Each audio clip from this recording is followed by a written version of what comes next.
دا چې په ناول کې نور څه دي راځئ نو نن شپه را سره د ځوانۍ په ځنګل کې د ناول دغه لومړی برخه واورئ چې څه پکې پیښیږي.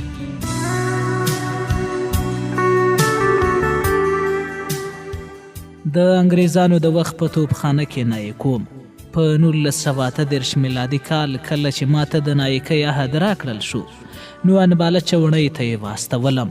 پلار مې خط راته لیکلی و چې رخصتي راواخله چې واده درته وکړم. واده خو مې باید 3 کاله مخکې کړی وی. په کلیوال ژوند کې هلک یا جنۍ تر 25 کلنۍ مخکې د واده په غم اړول کیږي. خو زما مجبوري وه. په کور کې 2 پیغلې خویندې راته ناستې وې. باید هغه اول واده شوی وی. دواړه خو مې واده کړې لیکن د کلیوالي ژوند رسم و رواج او جیز ملا را ماته کړه. زما واده له خپلې تره لور سره کیدونکې و. په لاس کې څه نه و راسره چې واده مو پرې کړی وی. ځمکه مو هم کمه وه. لږ بچت به مو له ځمکې او لږ له تنخوا څخه و. د کور سودا د ریشي او په بارکونو په پوځي ځایونو کې اوسېدل دغه هر څه دولت راکول. خو بیا هم د معاش نه بچت ډیر کم کېده. په 1938 میلادي کال کې چې زه کله نایک شوم له پاسه دغه حکم راغی چې زموږ توپخانه او نور پوځ به مالیزیا ته ځي. هغه وخت کې مالیزیا او سنګاپور او نور ځایونه د انګریز له ولکې لاندې وو. د دغه حکم سره سم د پلار خط هم په ګوتو راغی چې لیکلی وو د واده لپاره رخصت راواخله. پلار ته مې دا ځواب لیږه چې د واده لپاره پیسې لا پوره نه دي لیکن زما له غوښتنې بغیر د 15 ورځو رخصت راکړل شو. دا ځکه چې زموږ ټولي د سمندر نه اخوا د تګ نیت کړی وو او د نامعلومه وخت لپاره تلل. دغسې ټولو پوځیانو ته 15 ورځې رخصت ورکړل شو. کور ته چې لاړم مور او پلار مې ویل چې خو سره دې تنګ کړي یو. وایي جلۍ پیغله ده واده باید زر وشي. د هغې لور به ایله د 14 کالو وه. دا چې خو سره مې خپل تره و په خپله مې ورسره ولیدل. هغې ته مې وویل ته څه غیره نه یې؟ زما د کور حالات ستا په مخ کې دي. موږ ته 2-3 کاله نور وخت راکړه چې یو څه پیسې پیدا کړو او په ښه شان واده وکړو. تره ته مې دا هم ویل چې جلۍ لا پوره پیغله شوې هم نه ده. تاسو په اسانۍ سره 2-3 کاله انتظار کولی شئ. او بل زموږ ټولی هم مالیزیا ته روان دی. کم تر کمه تر 3 کلو پورې خو به هلته وي. زما به یو څه معاش هم ښه شي او کیدای شي کومه رتبه مې هم اوچته شي. په اصل کې د تره سره مې دا غم و. ګمان یې کوه چې د ده لور مې نه ده خوښه. ټولو کلیوالو ته معلومه وه چې زما پلار او تره مې له یو بل سره ښه کړې وه. په کلیوال ژوند کې دغسې معاملې ته قول ورکول یا ژبه کول وایي. په کلي کې 2 کسانو زما پلار ته د ښیښۍ ویلي وو خو موږ په خپل قول ولاړو او ما ویل چې د خپلې تره لور سره واده کوم. اگر که ما بل ځای واده یا کوژده کړی وی نو د تره بې عزتي مې پکې ضرور وه. د راز خبره دا وه چې د تره لور باندې بې حده ګران وم. زما په زړه کې دومره مینه نه وه لکه د هغې په زړه کې چې زما لپاره وه. داسې هم نه و چې زما نظر په بل چا و خو هغه زما په مینه کې له ما مخکې وه. تره مې د خپل زړه غوټه راخلاصه کړه. هغې وویل په کلي کې له کلیوالو ویرېږم له پیغور او له خبرو. هغه ویل که واده ونه شي دومره خو وکړه چې زما سر خو په کلي کې اوچت وي. باید کوژده وکړې. په مور او پلار مې هم دا ټکې ښه ولګېد. 3 او 4 مو ټول شاوخوا کلیواله راوغوښتل او د کوژدې مراسم مو ترسره کړه. په همدغه کوژده کې مې هم بلا پیسې ولګېدې.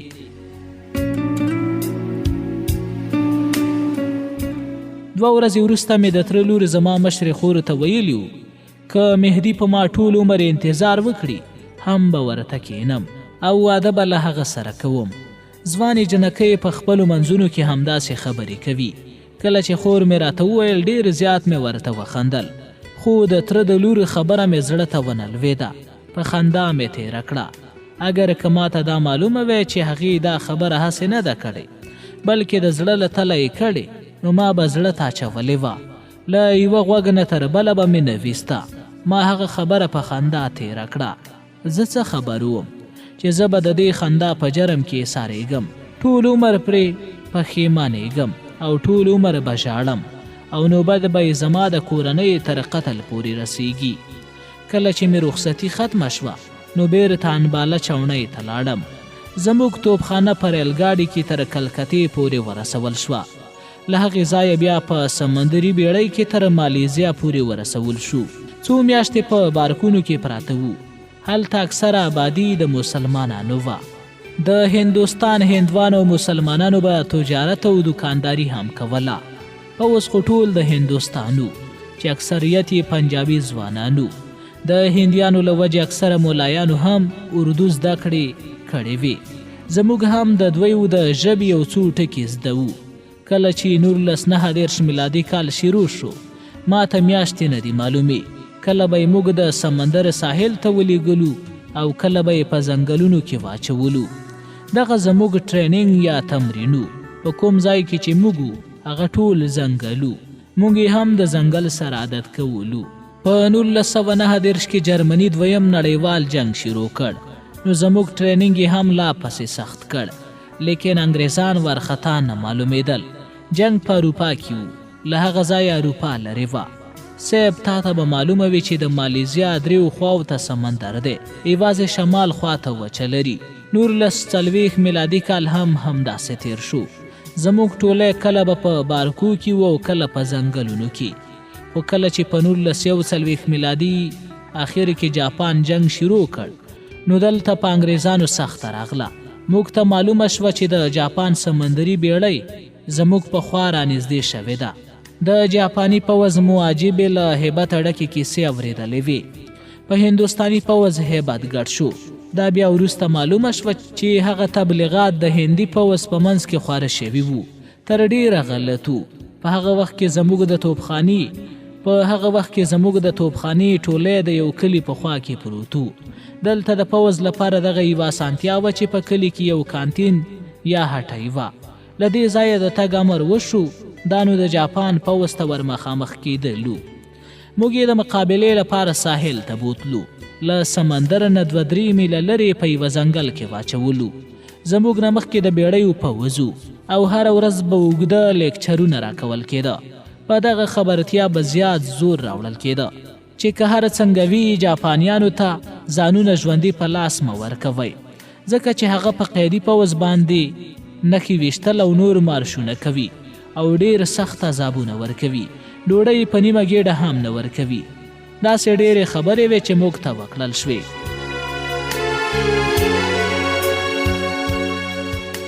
زه نه یې کوم، افسر نه وم، ځکه ما ته هیڅ معلومه نه وه چې زموږ شاوخوا څه دي. په موږ کې یو هم کله جنګ نه و لیدلی. زما خیال و چې څنګه ټریننګ راکول کیږي همداسې به جګړه هم وي. دښمن به له مخامخ لوري راځي او موږ ته به د ډزو امر راکول کیږي او موږ به د ګولیو باران پرې جوړوو او دښمن به تباه بیرته ځي. د توپخانو پوځیانو ته دښمن په نظر نه ورځي ځکه چې اول خط مخکې وي. باید توپ د اول خط نه په هوا تیر شي او په دښمن وغورځي.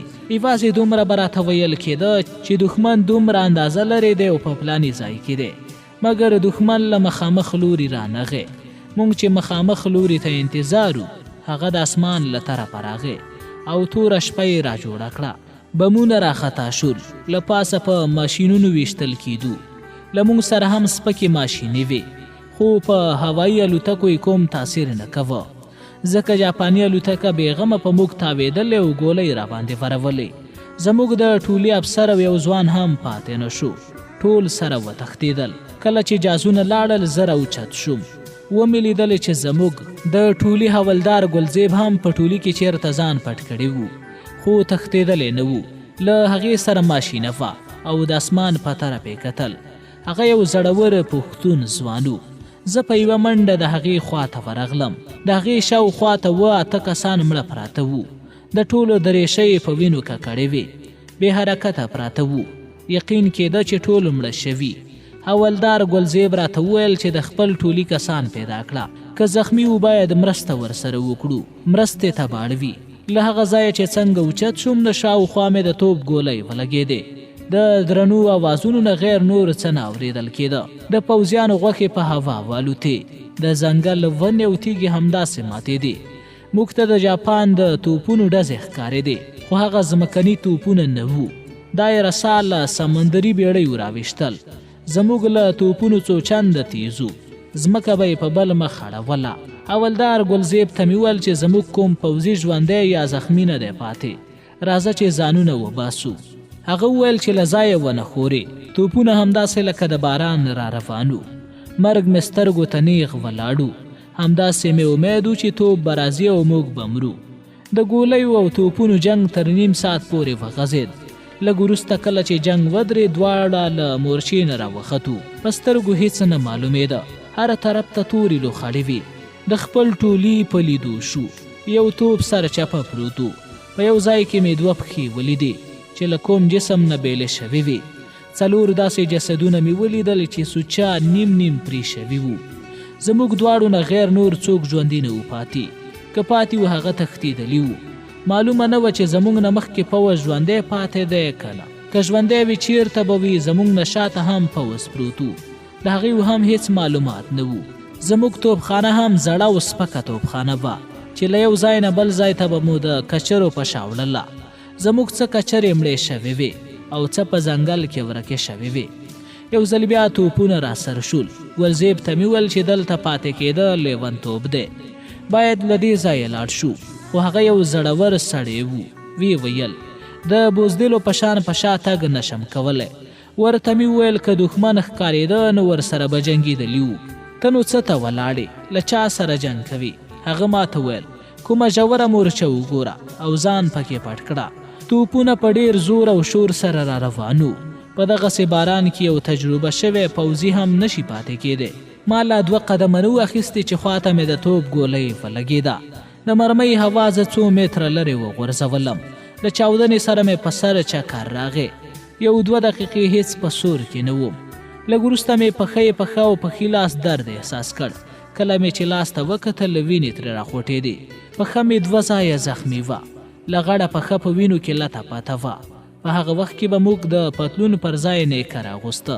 ګلزیب ته مې ورغږ کړ، خو د چاودنو غږ زما غږ د هغه غوږ ته نه پرېښوده.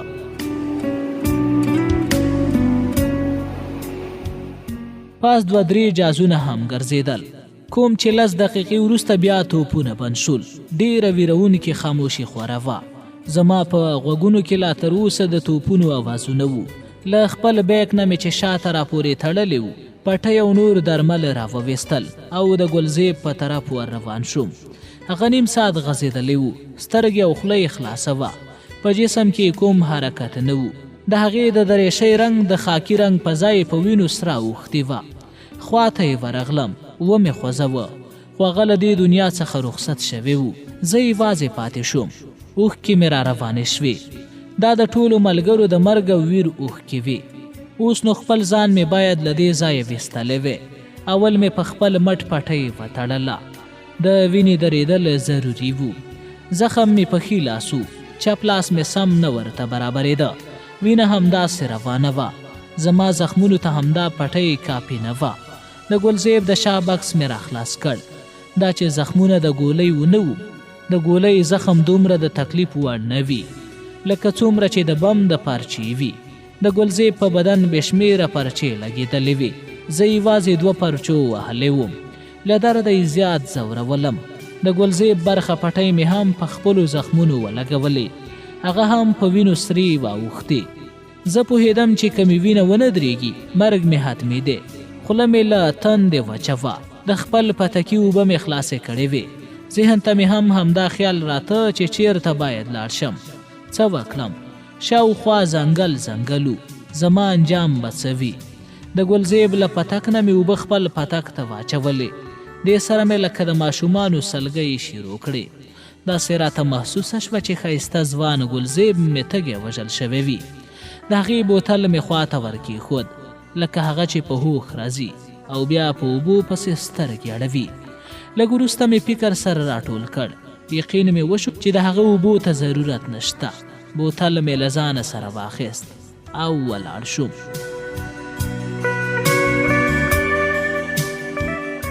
د لاس زخم ته مې کتل. بیخي سوره اوښتې وو. دلته نو ځان ډېر په خطر کې راته ښکاره شو. همدغه د خطر احساس مې دماغ راویښ کړل. له 2 نورو پوځیانو له بکسونو مې پټۍ راوکښلې.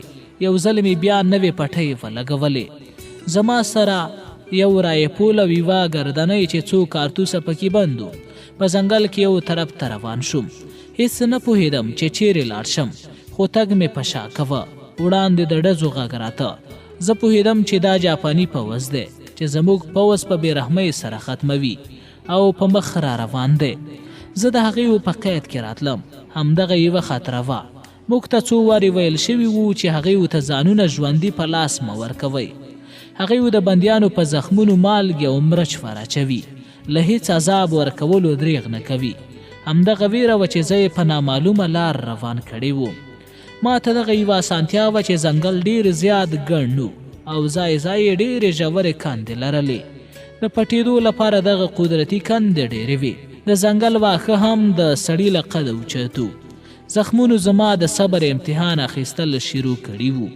د درد د کمولو لپاره له ما سره هیڅ شی نه وو. پټیو ته مې کتل، همداسې وینې ترې روانې وې، لیکن د مخکې نه لږې راکمې وې. دا چې وینه مې زیاته تللې وه، د کمزورۍ احساس مې کوه. ماښام راتلونکی و. ځنګل کرار کرار مخ په تیاره کېدو و. زه همداسې بې منزله روان وم.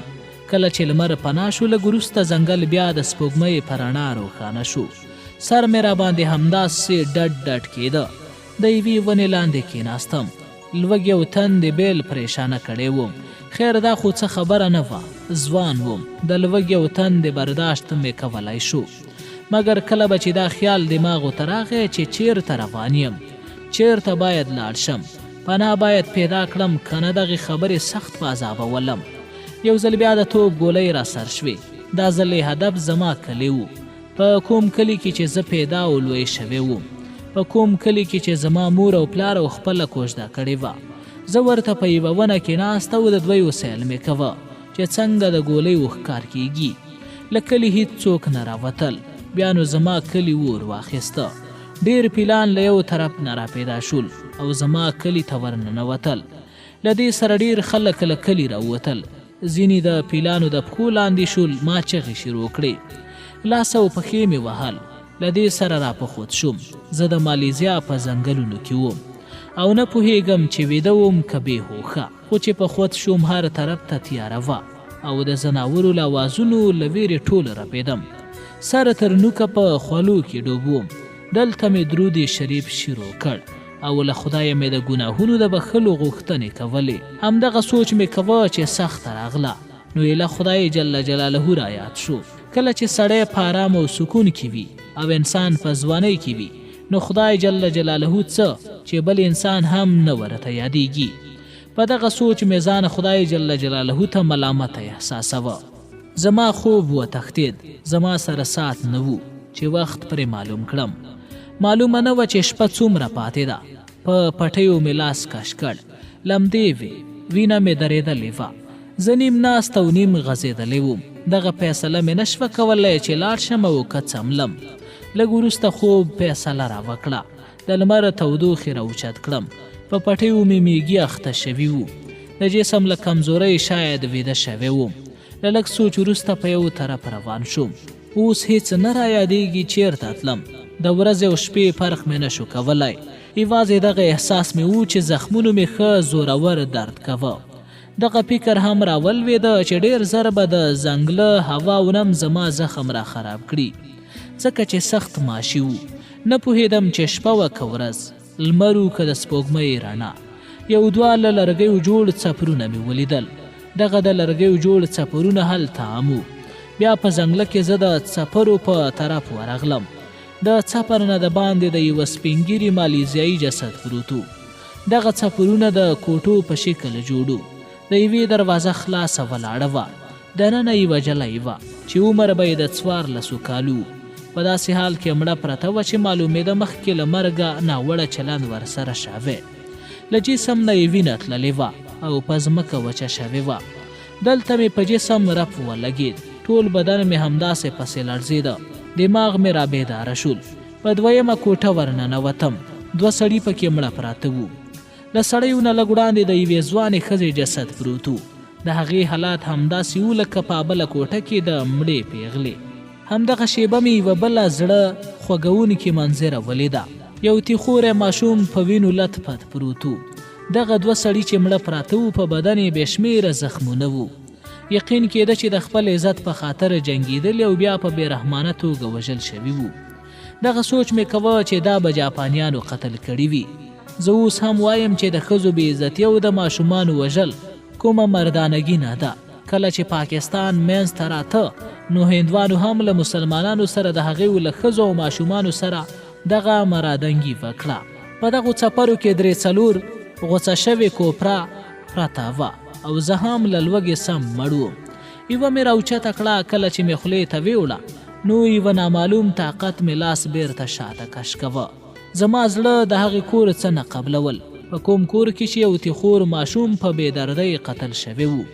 د یوې پیغلې ضد دې پکې لوټ شوی وي.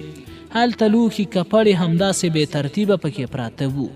په غالب ګمان په هغه لوښو کې به د خوراک ضرور څه وو، خو لاس مې نه ورته. په راوتلو کې وم چې په مخامخ دیوال مې سترګې ولګېدې چې له خسو او لرګیو جوړو. په دیوال کې یو اوچت شانته تاکې جوړو چې لاس مې وروړ.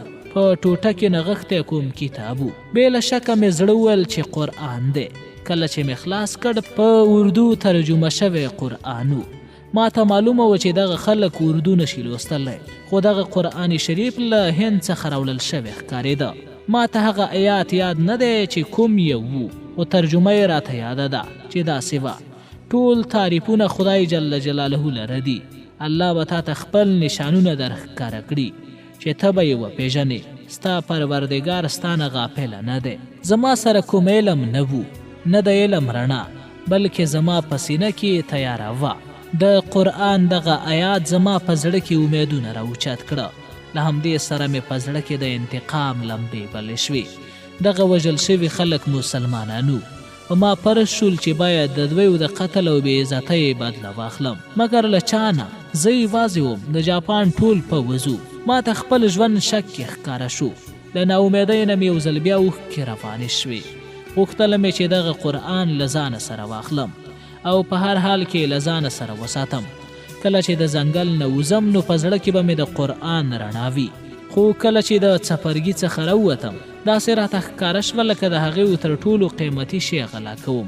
هغه مسلمان و. په ما لازمه وه چې هغې ته ځان ته قبرونه جوړ کړم او پکې ښخ کړم، مګر زما جسم د زخمونو له حسابه بیکاره شوی و. دویم جنازه یې ضروري وه. همداسې مې سترګې راپټې کړې او قرآن مې بیرته په هماغه ځای کې کېښود. فاتحه مې وویل او ترې راووتم.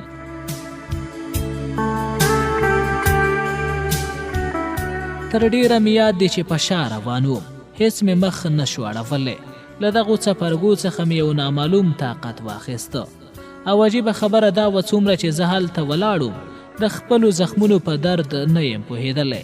کله چې ښه لرې شوم داسې راته احساس شوه لکه زما زخمونه چې نه وي را زخمي شوي وي، ولې د درد حد یې نه وو. یو ځای کې د ټوپک په مرسته کېناستلم. هلته د انسان نه وروسته د ځناورو هم خطر و. لوږې لا بیل زور اخیستی وو. ناڅاپه د چا د پښو او د منډې اواز مې واورېد. واښه او بوټي لوړ لوړو. څنګه مې چې ځان پټوه نو یو سکا حولدار مې په نظر راغی. زه یې هم ولیدم. له ډاره یې رنګ سپین واوښت، خو کله یې چې زما وردي دریشي ولیده راغې ودرېده. کوم شی ورسره نه وو. ایله یې ځان راخلاص کړی وو. له لرې را باندې غږ کړ: څه کوې؟ که تښتېدای شي نو تښته. جاپانیان ډېر ظالم خلک دي. زموږ ټول پوځ یې ټول تس نس کړ. په سنګاپور کې هم پوځ وسله ورته ایښي. زه هم له خپل ټولي څخه چې تباه شو را وتښتېدم. ته دې هم دغه ټوپک وغورځوه او د شمال طرف ته اشاره وکړه: راځه را تښته. ځکه درته ودرېدم چې زما هندوستانی ورورې ته زخمي، لیکن زه څه مرسته در سره نشم کولی. که تېښته نشي کولی نو همدلته پټ شه، کیدای شي پیدا دې نه کړي. هغې په وارخطا لهجه خبرې کولې. په دې وخت کې د ځنګل له پاسه کوم جاز تېر شو. سیک دومره ویرې اخیستی و چې له جاز سره په ځنګله کې غیب شو او ډار یې په ما کې هم پرېښود. ما ټوپک د غورځولو پر ځای لا پسې مضبوط ونیو. د سیک په وینا د شمال په طرف مې ګوډ ګوډ مزل پیل کړ، خو دماغ مې زخمونو او لوږې رانه نیولي وو.